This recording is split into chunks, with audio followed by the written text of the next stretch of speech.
ने किया पौधारोपण। नशा मुक्त नमो मैराथन को हरी झंडी दिखाकर किया रवाना। सिरसा में पाखंडी बाबा ने महिला के साथ की अश्लील हरकत। लोगों ने डेरे में किया विरोध। वीडियो सोशल मीडिया पर हुआ वायरल। झाड़ फूंक से पहले कबाड़ी का काम करता था बाबा। दिल्ली यूनिवर्सिटी में छात्र संघ चुनाव में मासूम शर्मा के प्रचार पर विवाद। एनएसयूआई ने प्रचार की फीस को लेकर उठाए सवाल, तो सिंगर ने कहा रिश्तेदार थे इसलिए फ्री में किया प्रचार। गुरुग्राम में युवती को चलती कार से फेंका बाहर। गंभीर रूप से घायल युवती अस्पताल में भर्ती। सीसीटीवी फुटेज खंगालने में जुटी पुलिस।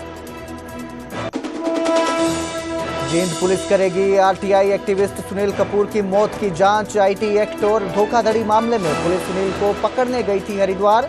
ऑपरेशन के दौरान सुनील ने खुद को मारी थी गोली। परिवार ने की है जांच की मांग। कैथल में प्रेम प्रसंग के चलते युवक युवती ने होटल के कमरे में किया सुसाइड। लड़की ने मौके पर तो लड़के ने 9 घंटे बाद तोड़ा दम। कारणों की जांच में जुटी पुलिस। गुरुग्राम में मोबीक्विक ऐप वॉलेट से 40 करोड़ की ठगी। साइबर ठगों ने ऐप में तकनीकी खराबी का उठाया फायदा। मेवात से 6 आरोपी गिरफ्तार। 2500 अकाउंट्स में 8 करोड़ रुपए किए गए फ्रीज। हेडलाइंस के प्रायोजक पतंजलि गाय का घी, माँ का भरोसा, प्यार से परोसा।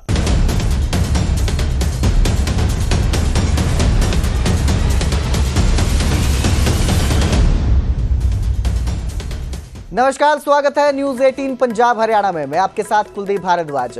हरियाणा प्राइम की शुरुआत करेंगे पीएम मोदी के जन्मदिन के मौके पर शुरू हुए सेवा पखवाड़े के साथ। मुख्यमंत्री नायब सिंह सैनी ने मानसरोवर पार्क में पौधारोपण किया और इसी के साथ सेवा पखवाड़े की शुरुआत की।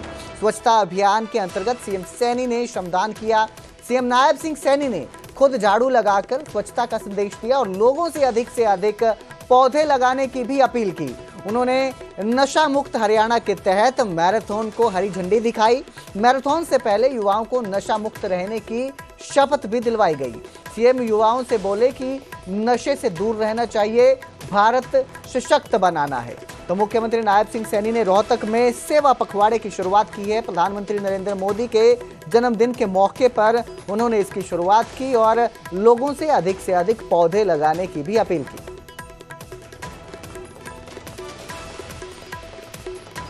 अवसर पर मैं अपनी ओर से, प्रदेशवासियों की ओर से माननीय प्रधानमंत्री जी को जन्मदिन की बहुत बहुत हार्दिक बधाई और शुभकामनाएं देता हूं। मित्रों, आज का ये गौरवपूर्ण अवसर मोदी जी के दीर्घ जीवन और अद्वितीय नेतृत्व का उत्सव है। भारत के विकास, आत्मनिर्भरता और वैश्विक प्रतिष्ठा को नई ऊंचाइयों तक पहुंचाने वाले उनके योगदान का आज ये अभिनंदन है। हमारे लिए उनका जीवन साधारण पृष्ठभूमि से निकलकर असाधारण नेतृत्व तक पहुंचाने की ये प्रेरक यात्रा है। हमारी डबल इंजन की सरकार ने महिलाओं के स्वास्थ्य और सशक्तिकरण को अपनी प्राथमिकता बनाया है। मुझे ये भी खुशी है, आदरणीय प्रधानमंत्री जी ने बेटी बचाओ बेटी पढ़ाओ अभियान की शुरुआत भी इसी सोच के आधार पर ये बदली है।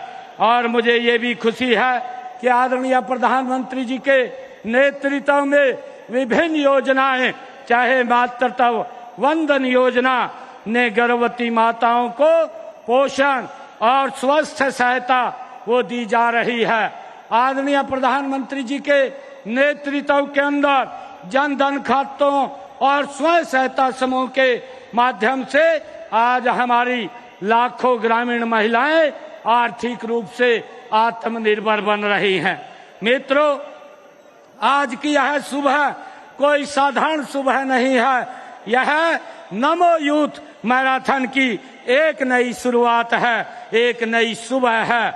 यह सुबह और संकल्प की साक्षी है जो हमारे युवाओं को नशे के अंधकार से निकालकर खेलों के प्रकाश की ओर ले जाने का ये काम कर रही है। हम सब जानते हैं कि स्वस्थ व फिट व्यक्ति ही समाज का निर्माण करते हैं और स्वस्थ समाज देश प्रदेश के विकास में की उत्थान की ये पहली सीढ़ी है। मित्रों, माननीय प्रधानमंत्री जी ने कहा है कि फिटनेस का मतलब केवल शारीरिक स्वस्थ नहीं है बल्कि मानसिक संतुलन और सकारात्मक सोच भी। ये फिटनेस एक जन आंदोलन बने, ऐसा हमारा प्रयास है। मित्रों, आज उनके जन्मदिन पर आयोजित इस नमो मैराथन यूथ मैराथन में आप लोग इतनी भारी संख्या में भागीदारी देखकर मुझे बड़ी खुशी का अनुभव हो रहा।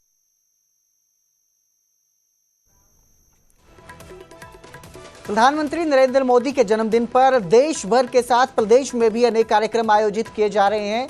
बीजेपी के राष्ट्रीय अध्यक्ष जेपी नड्डा भी रोहतक पहुंचे और इसी कड़ी में केंद्रीय मंत्री एवं भाजपा के राष्ट्रीय अध्यक्ष जेपी नड्डा और मुख्यमंत्री नायब सिंह सैनी ने स्वास्थ्य विभाग की प्रदर्शनी का अवलोकन किया। उन्होंने स्वास्थ्य विभाग द्वारा लगाए गए निःशुल्क स्वास्थ्य शिविर का भी शुभारंभ किया और रक्तदान शिविर में रक्तदाताओं को प्रोत्साहित भी किया गया। तो जेपी नड्डा भी रोहतक पहुंचे हैं। मुख्यमंत्री नायब सिंह सैनी के साथ उन्होंने ये दौरा किया और जाकर शुभारंभ किया। कई कार्यक्रम में आज शामिल हुए जेपी नड्डा भी रोहतक में। इसके साथ ही उन्होंने लोगों से पौधे लगाने की भी अपील की। नमो वन में भी उन्होंने पौधारोपण किया।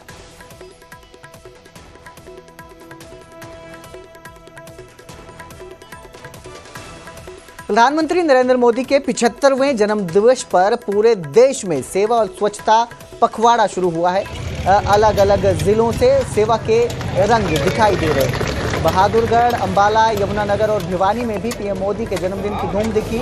बहादुरगढ़ में भाजपा राष्ट्रीय सचिव ओम प्रकाश धनखड़ ने नागरिक अस्पताल से सेवा पखवाड़े की शुरुआत की।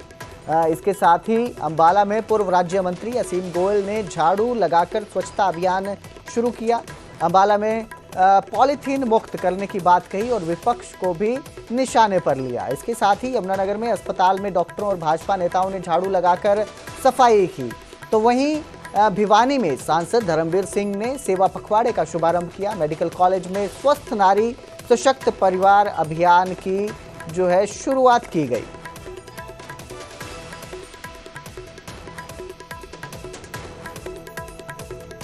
और अब जिक्र करेंगे जींद का, जहां जींद से चंडीगढ़ जा रही बस पर ईंट और पत्थरों से कथित तौर पर हमला किया गया।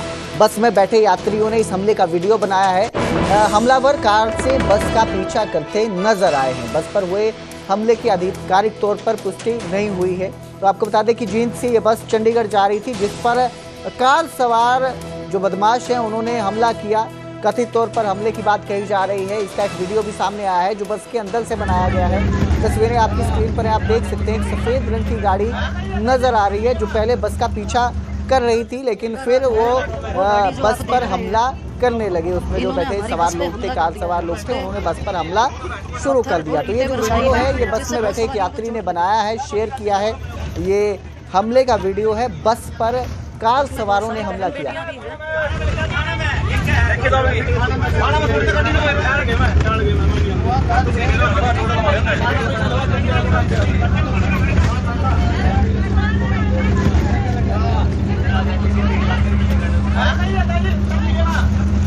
9 बजे काउंटर पे जब लगाने लगे तो बस के पीछे 2 लड़के खड़े थे, जिनको ड्राइवर ने हॉर्न भी दिया है और कंडक्टर ने हटाया भी है।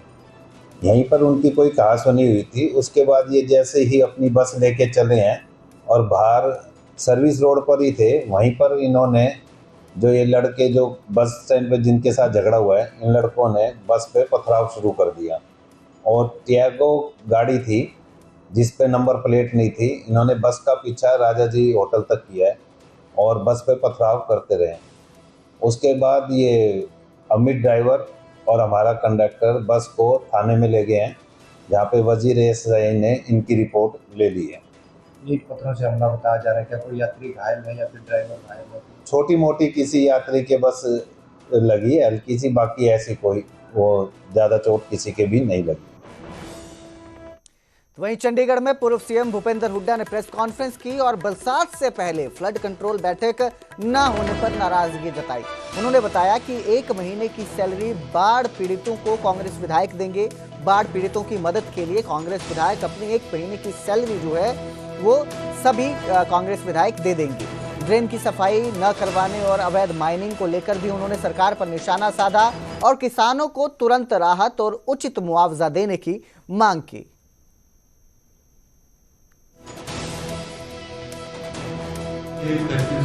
कोई ना किसान को मदद भी मिलेगी ना होगी। और जो अनाउंस किया इन्होंने कि हम 7,000 से लेके 15,000 प्रति एकड़ देंगे किसान को, ये किसान के साथ एक मजाक किया है ना कि भी आप देखो, जो पूरी फसल खराब हो गई और बहुत सारी जगह तो अगली फसल बोने की भी कोई उम्मीद नहीं। अभी जिस जमीन का ठेका 60 से 70,000 रुपए ठेके पर जाती है, उसको आप 7,000 या 8,000 या 10,000 या 15,000 रुपए कम से क्या महीने, और जो थोड़ी बहुत बच गई उनकी यील्ड कम हो जाएगी, यील्ड भी 20-30,000 प्रति एकड़ कम होगी। तो ये किसान को करना चाहिए, पूरी तरह से उनको कॉम्पनसेशन देना चाहिए। गुरुग्राम मेट्रो विस्तार पर केंद्रीय मंत्री राव इंद्रजीत का तंज सामने आया है। उन्होंने प्रधानमंत्री के शिलान्यास को लेकर यह तंज कहा और उन्होंने कहा कि प्रधानमंत्री ने 1.5 साल पहले शिलान्यास कर दिया था, लेकिन अब जाकर राज्य सरकार ने भूमि पूजन कार्यक्रम किया है। राव इंद्रजीत सिंह ने कहा कि काम शुरू होने में और देरी नहीं होनी चाहिए। 2018 से मेट्रो विस्तार को लेकर प्रयासरत हूं। राज्य सरकार ने कई बार गुमराह कर देरी की है, देरी की जिम्मेदारी तय होनी चाहिए। तो राव इंद्रजीत सिंह ने ये राज्य सरकार पर जो है निशाना साधा है, तंज कसा है और कहा कि शिलान्यास के पीएम मोदी ने शिलान्यास किया था, उसके करीब 1.5 साल बाद जो है इसका भूमि पूजन किया गया है मेट्रो विस्तार का।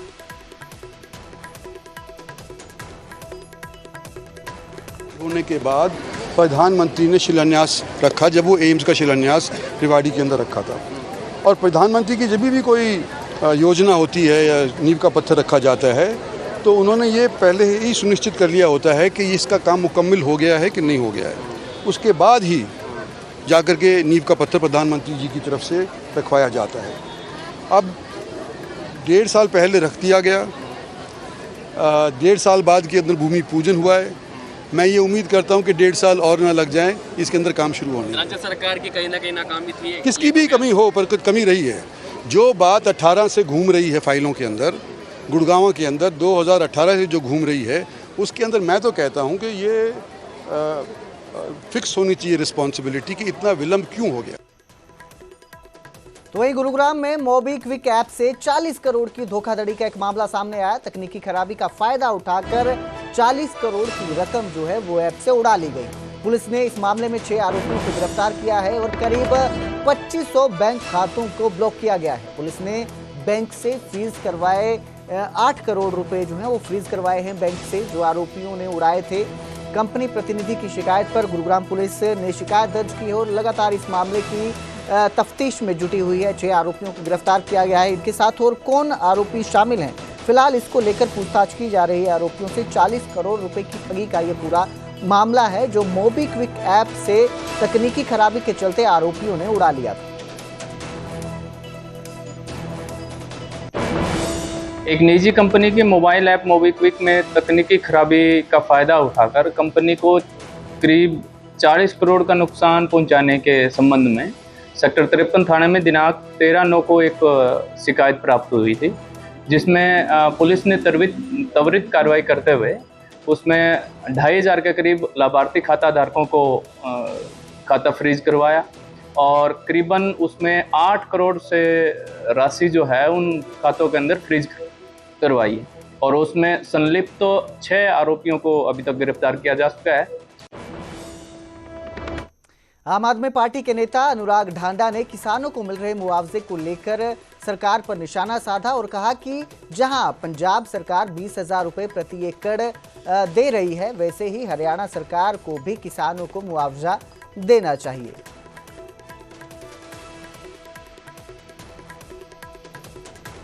पोर्टल पे जो डाटा भरा है उसमें मुझे पता चला है कि 20 लाख एकड़ से ज़्यादा ज़मीन, ये बताया जा रहा है कि वहाँ पे फसल ख़राब हुई है। हरियाणा सरकार से हरियाणा के लोग भी, हरियाणा के किसान भी और हम आम आदमी पार्टी भी, हम ये मांग कर रहे हैं कि जो किसानों को कॉम्पनसेशन दिया जा रहा है वो काफ़ी नहीं है।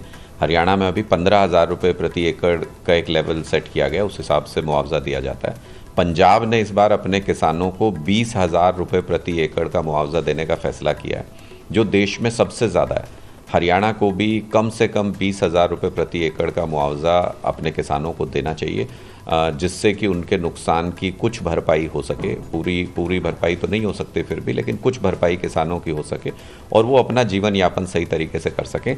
ये मांग अब हरियाणा के अंदर भी उठने लगी है। पंजाब की देखा देखी कि भाई पंजाब सरकार अगर कर सकती है, आम आदमी पार्टी सरकार 20,000 रुपये प्रति एकड़, तो हरियाणा में क्यों नहीं किया जा सकता। तो ये मांग वहाँ की पॉलिटिकल पार्टी से भी उठ रही है, हरियाणा के अंदर हरियाणा के किसानों से भी ये मांग आ रही है और आम आदमी पार्टी भी ये हरियाणा सरकार से मांग करती है कि अगर पंजाब सरकार अपने किसानों को 20,000 रुपये प्रति एकड़ मुआवजा दे सकती है तो हरियाणा की सरकार को भी 20,000 रुपये प्रति एकड़ का मुआवजा किसानों का करना चाहिए। किसानों ने। और अब जिक्र करेंगे सोनीपत का, जहां नेशनल हाईवे 44 पर शराब के नशे में युवकों का उत्पात दिखाई दिया। 3 गाड़ियों में सवार 9 युवक सरेआम हुड़दंग करते रहे। बोनेट पर शराब की बोतलें रखे जाम छलकाते हुए युवकों की एक वीडियो भी सामने आई है। गाड़ियों को बीच सड़क खड़ा कर गालियां और झगड़ा करते रहे ये जो युवक हैं। इस दौरान गश्त कर रही पुलिस ने 9 के 9 युवकों को मौके से गिरफ्तार कर लिया है। तीनों गाड़ियों को भी कब्जे में लेकर थाना बहालगढ़ में केस दर्ज किया गया है। कोर्ट में पेश करने के बाद सभी आरोपियों को जमानत मिल गई है।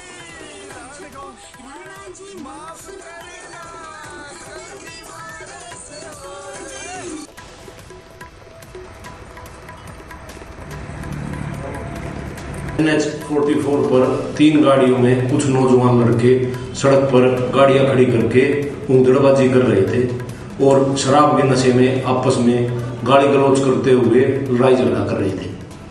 पुलिस टीम ने 9 आरोपियों अभिषेक, विशाल, कमल, सुजल, अमित, रवि, साहिल, लविश व अक्षय को मुकदमा दर्ज कर गिरफ्तार किया है। तीनों गाड़ियों को भी पुलिस कब्जे में लिया गया है। सभी को न्यायालय में पेश करके न्यायालय के आदेशानुसार जमानत पर रिहा किया। आगे बढ़ेंगे और बात करेंगे सिरसा की, जहां एक पाखंडी बाबा ने महिला के साथ अश्लील हरकत की है। पाखंडी बाबा संजय भगत का एक विवादित वीडियो भी सामने आया है। लोगों ने बाबा की अश्लील हरकत का डेरे में जमकर विरोध किया।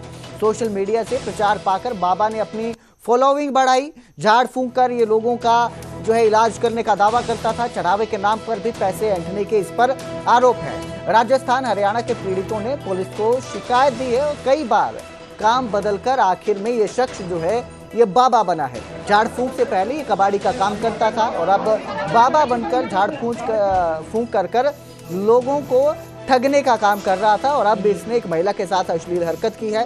फिलहाल पुलिस ने बाबा को हिरासत में लेकर आगे की कार्रवाई शुरू कर दी है।